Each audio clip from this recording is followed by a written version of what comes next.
Welcome into the NFL Opening Line Report with Teddy Covers. I am Drew Martin. We're breaking down the AFC East on today's show, plus some questions. Teddy, happy Monday morning to you. How you doing, buddy? I'm doing all right, man. And look, anytime we're talking about NFL, where we have games and point spreads, it's a good thing as far as I'm concerned. I'm feeling all right this Monday. How about yourself, Drew? I know you're back in Vegas now. I'm back in Vegas, Teddy. I took the cross-country flight last night and feeling good, man. Good to be back in the city, but I'll tell you, it's still not open, man, and that's kind of sad. Yeah, for sure. But so I know your flight from Florida was $19. How much was this one? It was actually $17. So I want to definitely throw in that $2 difference.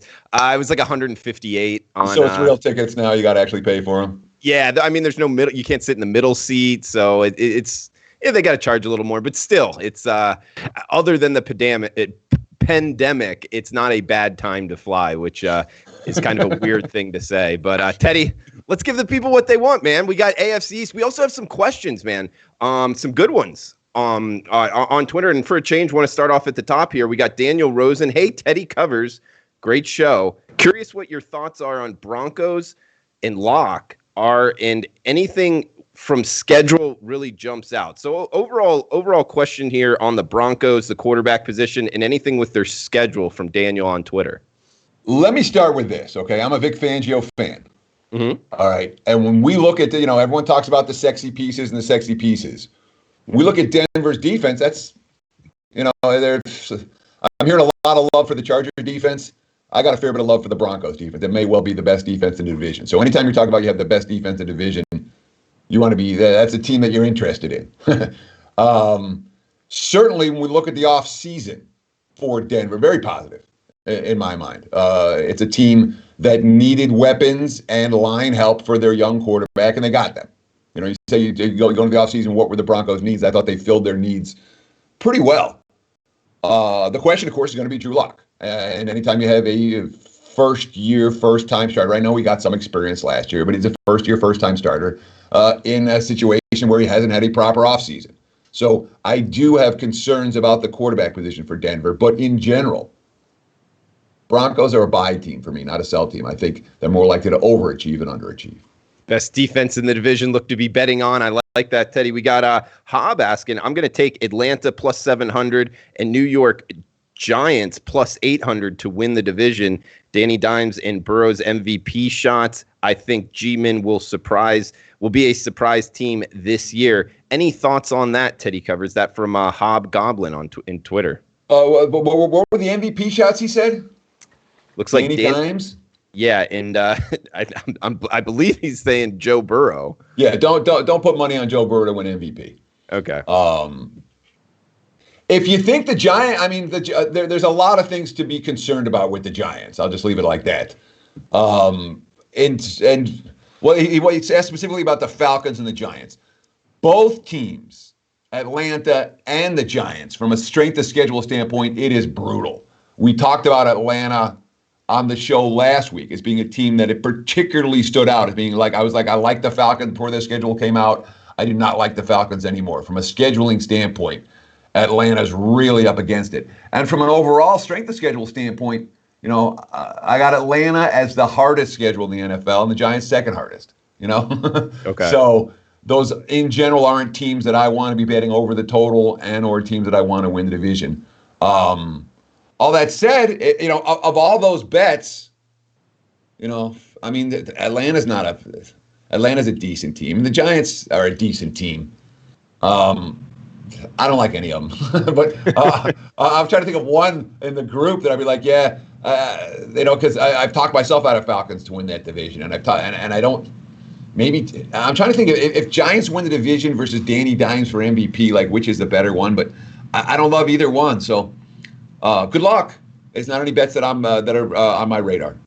Thanks for the question.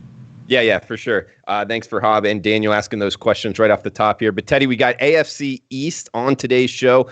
Buffalo Bills, I guess ABC order here, season win total of 9. I mean, Buffalo, from just talking to you kind of off air and on the show, it's a team you're looking to kind of be betting on more so than not, at least That's what I gathered before. I mean, what are you thinking this upcoming year, though? Buffalo Bills, season win total of 9. You interested in getting involved? All right, so let's just do a little overview from the top. In terms of division, the Bills are lined at 9 wins, over under 9. The Patriots are lined over under 9. The Jets, I'm calling it 6.5, and the Dolphins, we're calling it 6. And again, there is some variance in many of these numbers. Sometimes you'll find an 8.5 or a 9.5 with juice on a team that I say is lined at 9. But right now, the marketplace: Buffalo 9, New England 9, Jets 6.5, Dolphins 6. That's pretty clear. In terms of strength of schedule this year, the AFC East is up against the NFC West and the AFC West. Those are 2 West divisions, both for the AFC East, which means West Coast trips, lots of travel of the AFC East to this teams, and that is reflected in the fact that nobody's lined at higher than 9 wins this season. So NFC West, AFC West, from a strength of schedule standpoint as well, those are 2. Certainly the NFC West is a loaded division, and the AFC West, with Kansas City and 3 maybes, isn't a bottom feeder division. So it's not an easy schedule for any of these guys. And last year, let's not forget, the Patriots, the Bills, and the Dolphins all played, by my numbers, on the power ratings for their opponents on the game the week was played, they all played bottom 5 strength of schedule. They all had easy schedules last year. Pats, Bills, and Dolphins. Jets was a little tougher, but it was a mid-range schedule.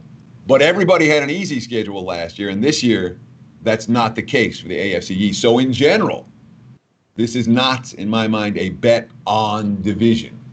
And I'll be looking for more reasons to bet against some of these teams than betting on them. Now let's talk about the Buffalo Bills. Or no, did you want to come in there? I guess just a quick question here. Would you bet on, given the chance, yes or no, would the AFC East get a wild card bid? It's 7 this year. I know. Hard to bet no's in that. Okay. So you think one of these will take one of them? From a betting standpoint. And have you seen a wager like that? No, but I mean, we know people in the industry. We could throw it out. Sure. I mean, yes, no to make the playoffs.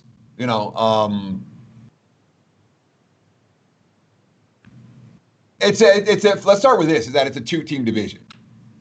All right. I don't see in a best case scenario for the Jets or the Dolphins that they're going to take that step up and be whatever. A surprise I'm trying to 8-6 going into week 16. Right. With the chance. I don't see that type of a step up for the Jets or the Dolphins, which means that it's Buffalo and New England, and that's what the division is. And if you're going to make your bets, it's those 2 teams. And if you're going to say who's going to make the playoffs, will the loser of that 2 make the playoffs? That's a tougher handicap in my mind because there's a lot more variables. And we talk about the AFC.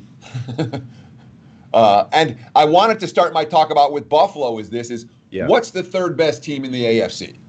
Because certainly you can make a case. The AFC, you have Baltimore and Kansas City at the top. Right. And they're at the top of the NFL. And like I said, in my power ratings, I got those 2 teams a field goal better than the rest of the league, KC and Baltimore. Okay. But then you say, who else is there? Who's the next best team in the AFC? I don't think it's anyone in the West right now. Okay. You say it's Indy with Rivers? I mean, the Colts don't have any holes on their roster. I'll say that much. That's not a team with any. Their depth is really good. Is Pittsburgh that team? Cleveland, maybe? Tennessee? No. Houston? Or Buffalo? I'd say Houston. The markets aren't saying Houston. The markets have the Texans line 7.5. Yeah, I know. They got the Colts line 9.5. So, recognize that, the markets, we can, and you're supposed to have opinions other than what the markets are telling you the opinions are. That's okay. Yeah. But you want to do, certainly when we talk about this year in the NFL and all the money that's coming, there hasn't been a dime of public money. Okay. These are the sharpest bettors in the world who are putting their money down. Right. And you want to be aware of what the markets are saying on these teams. The markets are saying not so much versus, on a team like Houston versus for sure with a team like Indy. But my whole point is this: you can make a case for Buffalo as being the 3rd best team in the AFC. You really can. Mm-hmm. And I wouldn't talk anyone out of that. I do like Indy on paper. But it's a Bills team that on paper, they don't have any depth concerns that I'm aware of. They don't have, in terms of positional concerns. The only question about Buffalo is what's the ceiling on Josh Allen? If Josh Allen can make that jump, the Bills can go to the Super Bowl this year. Okay, the Bills can certainly win this division and go over their win total if their quarterback play is what it's supposed to be. I mean, look, and their schedule tougher than it was a year ago, but they have 5 night TV games, 2 Monday night footballs and a Sunday night football in December. They have an easy start. All right, when you look at Buffalo right out of the gate, look at this. They have the Jets at Miami, the Rams at home, at Vegas. That's every one of those games is winnable for Buffalo. And a big hot start for this team might go a long way. It gets much tougher down the stretch for the Bills. No question. But, in December, they have at San Fran, Pittsburgh at home, at Denver, at New England over a 4-game span. That's tough. The AFC East plays the NFC West and the AFC West. The Bills 2 extra games at Tennessee and Pittsburgh, both I would say tougher than average. Then you have the ongoing or emerging Ed Oliver situation. Yeah. Which anyone that followed Ed Oliver in college had to say, gee, really? I'm so surprised this happened. Not. I just remember him fighting with Applewhite, the head coach, walking. Who fights with the head coach? If ever there was a kid that you had to say character concerns are real, Ed Oliver was that kid. So it's certainly a loss for the Bills. But when we look at their offseason, nothing but likes. The big moves in terms of free agent signings. E.J. Gaines at cornerback, Vernon Butler at defensive tackle, Mario Addison at defensive end, A.J. Klein at linebacker, Quentin Jefferson defensive tackle, Josh Norman at quarterback. I mean, they really loaded up in terms of depth on the defensive side of the football. That impressed me. You bring in Stephon Diggs. Now you have a true number 1 wideout. They needed cornerback depth. Now they have it. They need a pass rush. Boom. You bring in Addison, you bring in Epinesa in the second round. This is a team that is deep, and depth matters. This is a team that has a strong defense. This is a team that has playmakers on offense, and this is a team that looks better than they went, as good or better than they did last year when they were a 10-win team. There's a lot to like about the Buffalo Bills. Good start, Teddy, with the Buffalo Bills. Guys, we're going in ABC order. AFC East teams here, season wins, getting Teddy's opinion. Everyone in the chat box, welcome in. Chat box is going off right now, Teddy. And guys, also remember 1 o'clock Eastern, 10 o'clock Pacific, each and every Monday right here on the WagerTalk YouTube. Teddy Covers and myself will be doing the NFL opening line report. Today, 3 o'clock Eastern, we got Johnny Detroit joining Prez here on the WagerTalk YouTube channel. That will be a fun one. That's a must watch is all I'm going to say. I'm interested in Johnny's opinion, really, with the industry overall. I mean, one of the smartest guys, in my opinion, in the industry. But just to see him and Prez go back and forth should be fun, right, Teddy?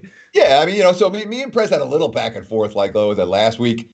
I think Johnny and Prez will be even more, they'll be flicking each other's ears the entire show. I think it'll be a lot of fun. Yeah, it definitely will be. And tomorrow, we got 1 o'clock Eastern. Ralph Michaels, Mid-Major Matt, join me in.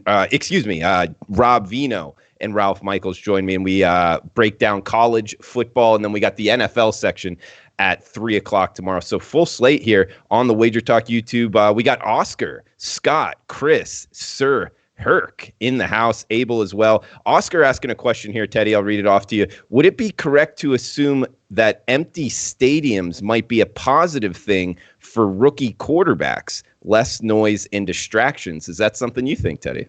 Yes, that's an excellent point. And frankly, it's a point I'm surprised I didn't. That wasn't on my mind. But of course it does. Yeah. Of course, that's really smart.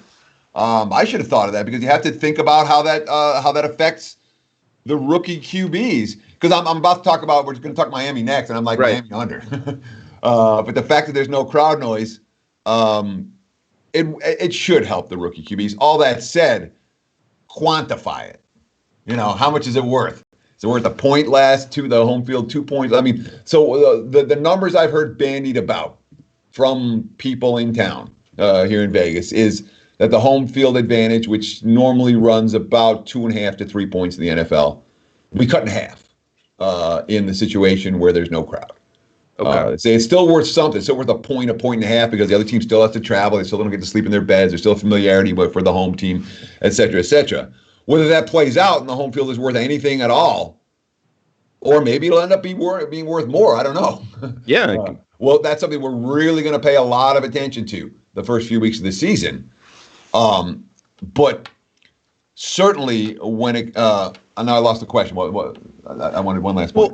Well, it was just empty stadiums. Would they be a positive thing for rookie quarterback? Yeah. Yeah. So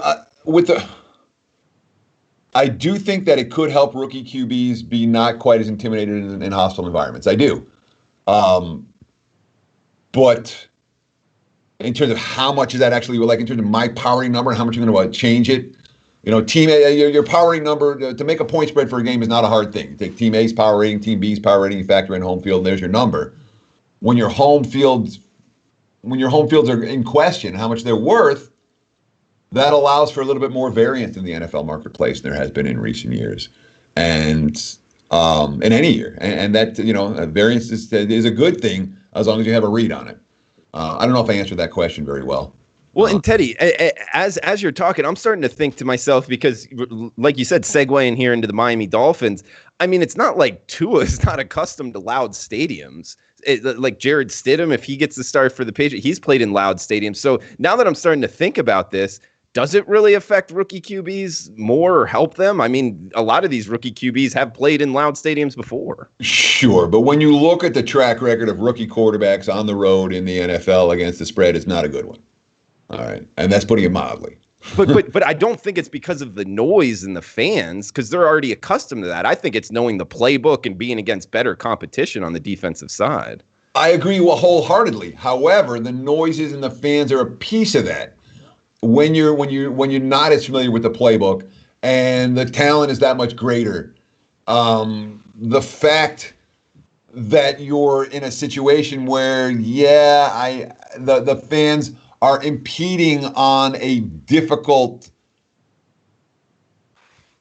play call is not the right word, but in a difficult situation already, and the fans are impeding you on it as a rookie QB in the NFL. I do think it matters some, even when you played in the SEC or the Big Ten and had crazy crowds in college.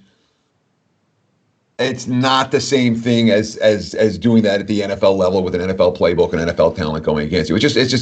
It's one more reason to look to bet against rookie QBs on the road. In this instance, without the crowd noise, maybe it makes them a little bit better of a bet. Maybe. But all of this is pure speculation at this stage. We're going to have to see it.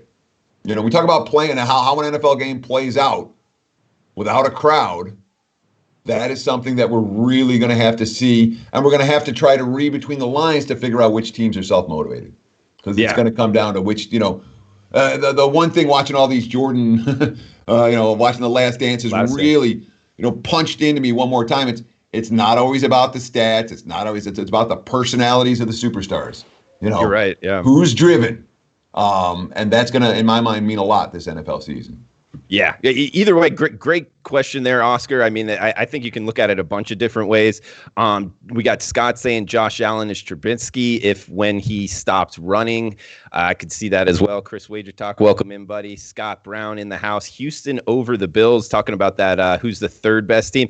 I'm with you, Scott, but it sounds like the markets aren't with us. That will be a fun one. Sir Herc saying Chiefs, Ravens, Colts being the third. Steelers, Bills, Titans. He doesn't even have the Texans on there. So guys, keep throwing out what you're thinking here into the chat box. Andy, welcome in as well. Rookie QBs in the AFC East, ?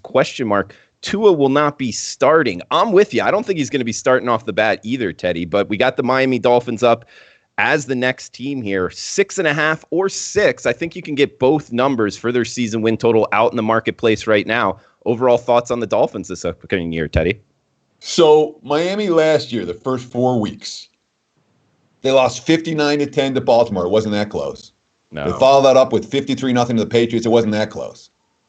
They lost 31-6 to the Cowboys. And I remember I had them plus the points in that game, and I was so freaking frustrated. I remember that game, yeah. And then Dallas scored late and got punched in. And then the Chargers whacked them up pretty good, too.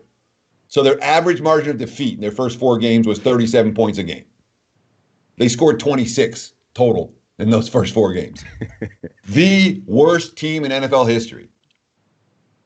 Lo and behold, what happened after that? They got back from their bye. They played competitive games against the Redskins and the Bills and the Steelers, covered point spreads. And then 5-4 straight up their last 9. Yeah. They were a competent team. No team in the NFL got more better between September and December than Miami did. All that said, they were a 5-11 team. They've gone through enormous offseason changes. This is a complete rebuild in Miami. It's a tear down and rebuild. And when you don't have a proper offseason, that can be a problem. Well, I mean, this is a team where they bring in 11 free agents that they signed ahead of the draft. They had 11 draft choices. They could have 20 plus new players on the roster, easy. Compared to where they were at in December, which was a mismatched roster to begin with. I mean, this is a team where we like Brian Flores. We certainly have a ton of respect for his ability to take one of the worst teams in NFL history and make them into a 5-4 team in their last 9 games. That was not what I expected. And even though it cost them draft choices, they got to it. It'll be fine in that regard. And, obviously a loaded draft for Miami. In terms of the pieces that everyone's all excited about, starting with Tua, but it's not just Tua. I mean, they're a lot of new pieces for that side, but it's also, when we talk about the free agent signings, they got Byron Jones and they loaded up to help him. Now you can say they have an elite cornerback duo. Xavier Howard and Jones. You have Ogba and Shaq Lawson helping to provide some kind of a pass rush. You're bringing Kyle Van Noy from the Patriots. You bring in, you sign Jordan Howard. You traded for Matt Breida. There's a lot of new pieces for Miami. The issue for me is Fitzpatrick versus Tua. All right. When you have the team that drafts the rookie QB and things don't start the way they're supposed to start, the rookie QB always gets in. Fitzpatrick's supposed to start the season. If Miami has a good season, Tua does not see the field this year. And if Tua doesn't see the field this year, Miami's likely to win at least 6 games and probably 7 or 8. Mm-hmm. However, if things don't start well for the Dolphins, we'll talk about their schedule right here in a minute, then you're talking about the rookie QB coming in and getting his feet wet, and you're talking about a team that's going to finish in last place again, likely. And it's a little bit problematic to expect Tua to come in as a QB for a team that's completely remade from a year ago and have some success. We look at Miami's schedule. They have no TV games at all, except for they have a Thursday nighter week 3 at Jacksonville, which might be the single worst Thursday night football game of the year. Miami at Jacksonville, a rivalry that doesn't exist between 2 teams that aren't going to win 7 games. I was going to say battle for Florida, but being from Florida, that isn't a rivalry. So no, battle for Florida is Tampa. I guess, yeah. So the Dolphins schedule their 2 extra games at Jacksonville, that Thursday nighter, so they have travel with that as well. And then Cincy at home, so the 2 extra games are relatively easy. They have a nice 3-game homestand in December for Miami that I guess is a positive. Other teams will be looking forward to going out of Florida. Of course, 2 of the 3 games are against the Chiefs and the Patriots, which doesn't necessarily mean a whole lot. They close out on the road at Vegas and at Buffalo the last 2 weeks. Guys, I'm not looking at Miami that they're going to, and again, the numbers show that from a strength of schedule standpoint, this is a team that played a bottom 5 SOS last year, and that's certainly not the case this year. Miami more of a middle of the pack in terms of SOS. So if I'm playing the Dolphins, I'm playing them under 6. I'll tell you that, if I'm playing the Bills, I'm playing them over. I'm playing the Dolphins, I'm playing them under.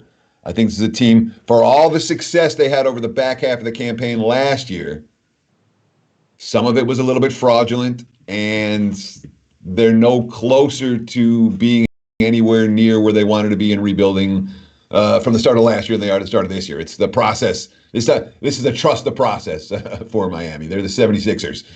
It's going to be 2 or 3 years before they are. We're talking about, next year at this time, we could be talking about Miami as a potential playoff team. I doubt it, but we could. But not this year, no. Not even a best case scenario.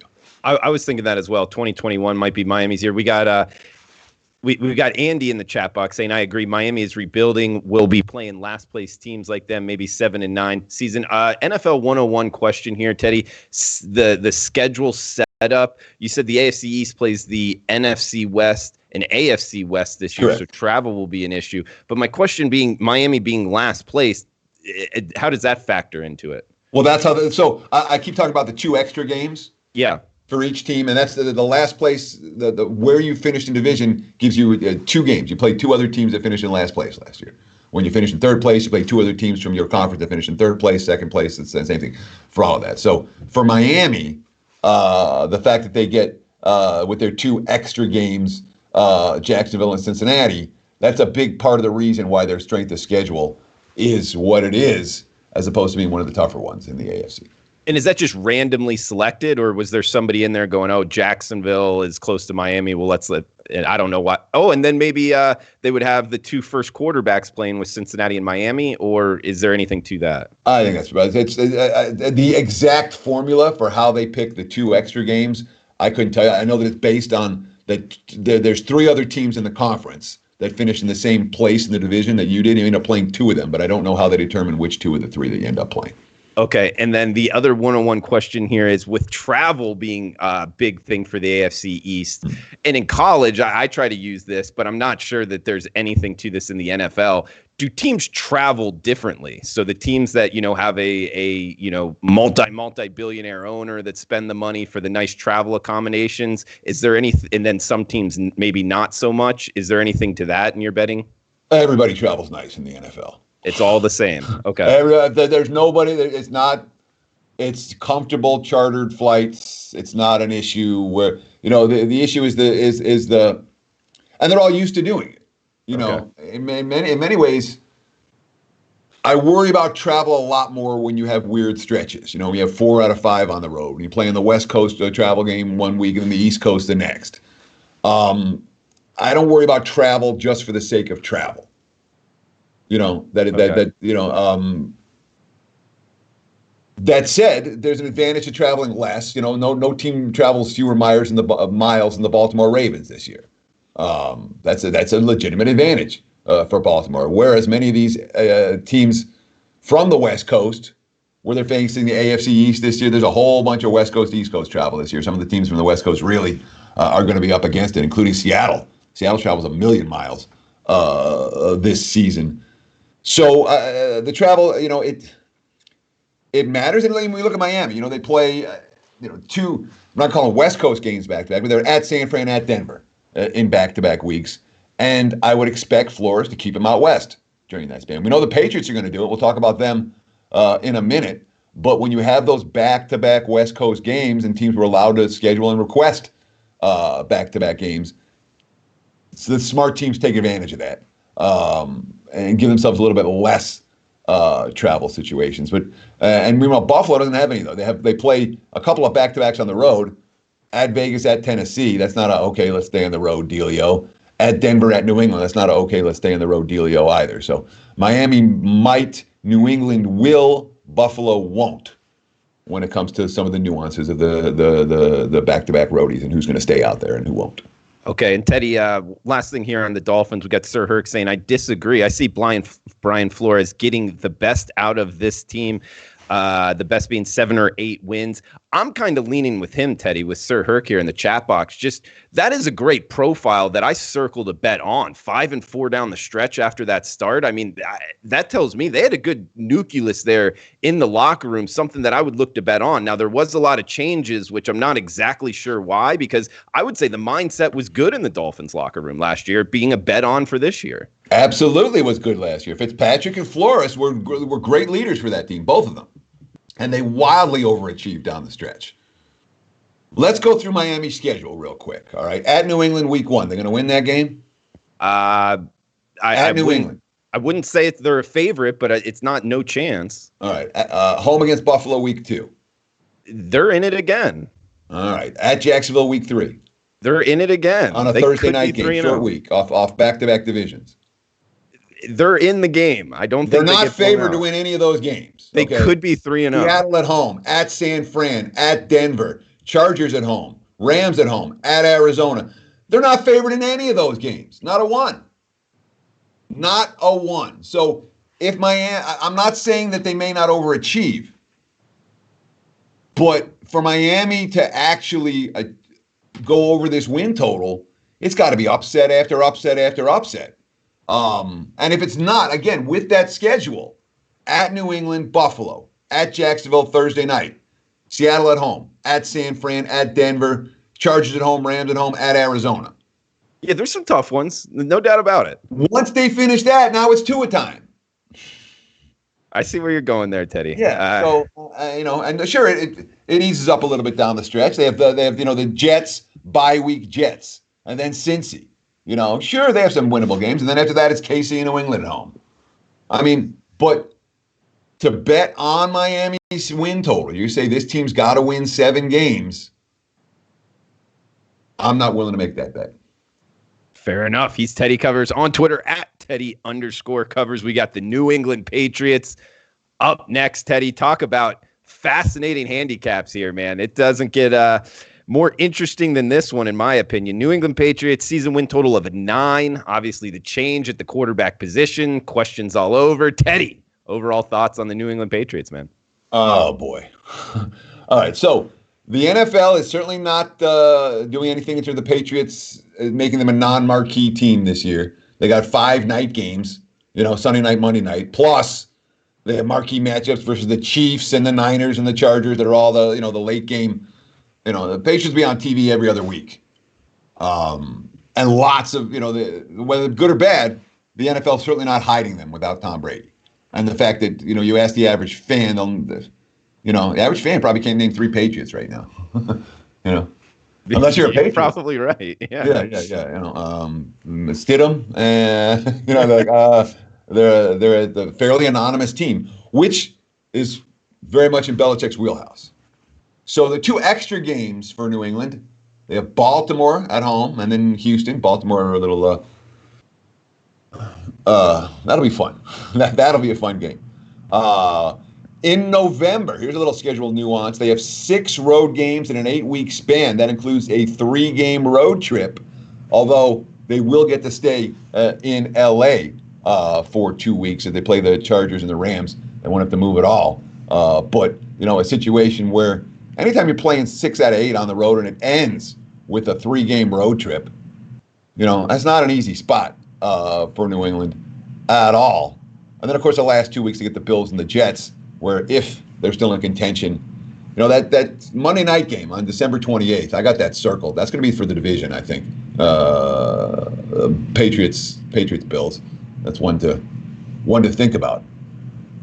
So we look at New England's offseason, and obviously everyone's saying, oh, my God, they lost everyone, And from a key player perspective, you look at their top 8 free agents. Brady's gone. They re-signed McCourtney. Van Noy's gone. They re-signed Slater. Dorsett's gone. I don't know if he was great. Nate Ebner's gone. Jamie Collins is gone. Danny Shelton is gone. When you look at who they replaced all those guys with, Brady didn't replace, Stidham. You bring in Brandon Copeland and Cody Davis, Brian Hoyer and Damian Byrd, Marquis Lee, Adrian Phillips, Danny Vitale. It's not even close. When you grade out the players they lost versus the players they brought in, New England looks a lot weaker. You lose Harmon, you lose Collins, you lose Van Noy on defense. Your big offseason moves where, you tag your guard. All this said, you love the draft. That defense was nasty last year, and they probably got younger and nastier this year, bringing a couple of edge rushers, Kyle Duggar. I think early draft choices. Everyone's saying Stidham. We don't trust Stidham, and you can't trust Stidham yet. That doesn't mean that he's bad. That doesn't mean the Patriots are hopeless. It means they have a question mark at the QB position, and the question mark may turn out to be just fine. On paper, New England looks way weaker than they did last year. In Belichick, we trust. On some level, that has to be true. For as much as Brady did, and all the years of Brady, it was Brady Belichick. It wasn't one. It was both. I wouldn't be surprised if they both crash and burn. That said, it'll be very hard for me to get. If I had to bet the Patriots, I bet them under. I'm not betting them under. I'm telling you that flat right. You know, the two teams that I'm considering in this division for win totals are Miami under, Buffalo over. New England, for as many question marks as I have about the Patriots on both sides of the ball, they're strong in the trenches, and when I have tried to fade this head coach before, it has not done well for me. I'm willing to, and New England's another team that you can expect to be better in November than they are in September. However, that stretch of 6 road games and 8 down the stretch doesn't make me excited about New England. I don't know about the New England Patriots more than any. I would say of all the teams in the NFL, the Patriots to me are the one that I'm like, let's see how they look. And Teddy, a lot of people. Go ahead. I was saying, I mean, but it's really important to note how they look week 1 of the preseason versus how they look week 1 of the regular season may not be how they look in week 10. You know, and they're a team that I'm going to be expecting to get better as the season progresses. Even if they struggle out of the gate, there may be some money to be made on the Patriots later on. And all of this tanking for Trevor, I'm not buying any of that. If Belichick, you think Belichick doesn't want this division title without Brady? You think the organization's like, no, we'll wait for next year. No way. Anyone that thinks for a minute that New England is in pure rebuild mode, I'm not buying that at all. I think the Patriots, from the top on down, from Kraft on down, they expect to win this division, and they expect to be a contender for the Super Bowl again this year, even with Jarrett Stidham. I'm not buying any of the, we're going to rebuild now, from a bunch of writers who never even hang out in New England. Teddy, I'm 100% with you. I don't think they're tanking at all. I mean, the season win total is 9. A couple questions here. One, I mean, everybody, I think, would agree with you. I mean, this handicap, in terms of the unknown, there's a lot there. But at the same time, you know, when blood's in the water, people don't know what they're doing. That's the time to make some money. So just breaking this down, I like the under here, Teddy. And one question for you, Jarrett Stidham, it seems like everybody's throwing it out there. Has he already won the job? He hasn't won the job officially. They have no one else that is a candidate to win the job. Brian Hoyer is not going to go out and be their starting quarterback week 1. Of all the things I can't picture, Cam Newton playing for Bill Belichick is something I cannot picture that. That is not a good match. And he's the only impact, free agent signing still out there. I mean, it would be a huge step up in terms of wins. You wouldn't look to be betting on the Patriots with Cam Newton behind center instead of Jarrett Stidham? I'd rather be betting on the Patriots with Jarrett Stidham and not have to pay the Cam Newton tax, because Cam Newton, Okay, I see what you're saying. Yeah, there's value on New England with Stidham. When they go Newton, it's a whole different story with the Patriots. Teddy, how much can I bring from college football? Him being at Baylor, had both Bryles actually, putting up some good numbers as a freshman, taking, whatever happened, he transfers to Auburn, 17 and 18. Teddy, I watched almost every game, him playing for Auburn. Those Auburn teams were very, very talented, underachieved. A talented quarterback, yeah, he can spin it and it looks pretty, but the will to go out and win, I don't see it, man. I think he's a flop in the NFL. So if you think that, then by all means, the time to bet against the Patriots, if you want to bet New England under, sooner rather than later. This isn't one to wait. In August, everyone's going to be saying, oh, my God, the Patriots don't have Tom Brady this year. Okay. There are 9s out there now. There may not be, there are 9s at basically even money out there now. The only thing I was worried about is them picking up Cam Newton. But I guess it's not to be had here. And we do have one more team. Andy, Sir, John in the chat box. What is up, guys? No, it is 9 now. Yeah, John. It's 9. 9's a prevailing number. Yeah. Okay. So we do have one more team here, Teddy. We got the New York Jets, 7 or 6.5 season win total here. The other team, the last team in the AFC East, man. What are your thoughts on the Jets? So I'm into the offseason saying there's promise for the Jets. I like Sam Darnold. You can make a case that Sam Darnold's the best quarterback in this division. I'm like, hey, we talk about Buffalo having the defense, or the Broncos having the defense at the top of the show. The Jets might have the best QB in the division, and that's saying something. But we look at their schedule. This team had a brutal schedule last year. We look at their schedule this year, and once again, it's as brutal as it gets. Look at the start for the Jets, all right?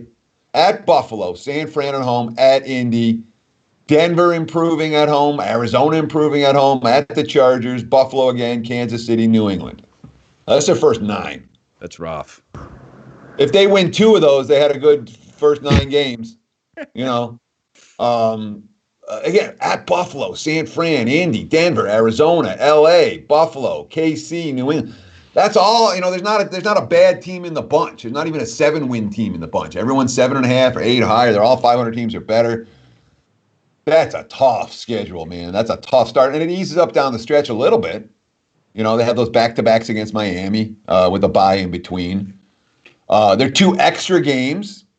Jets finished in 3rd place in division. You know who else finished in 3rd place in division last year? The Colts and the Browns. Both of whom are way better than they were a year ago. We can expect to be way better. Yeah. So, the whole part of the offseason was that you got to give Sam Darnold protection. You got to give him weapons.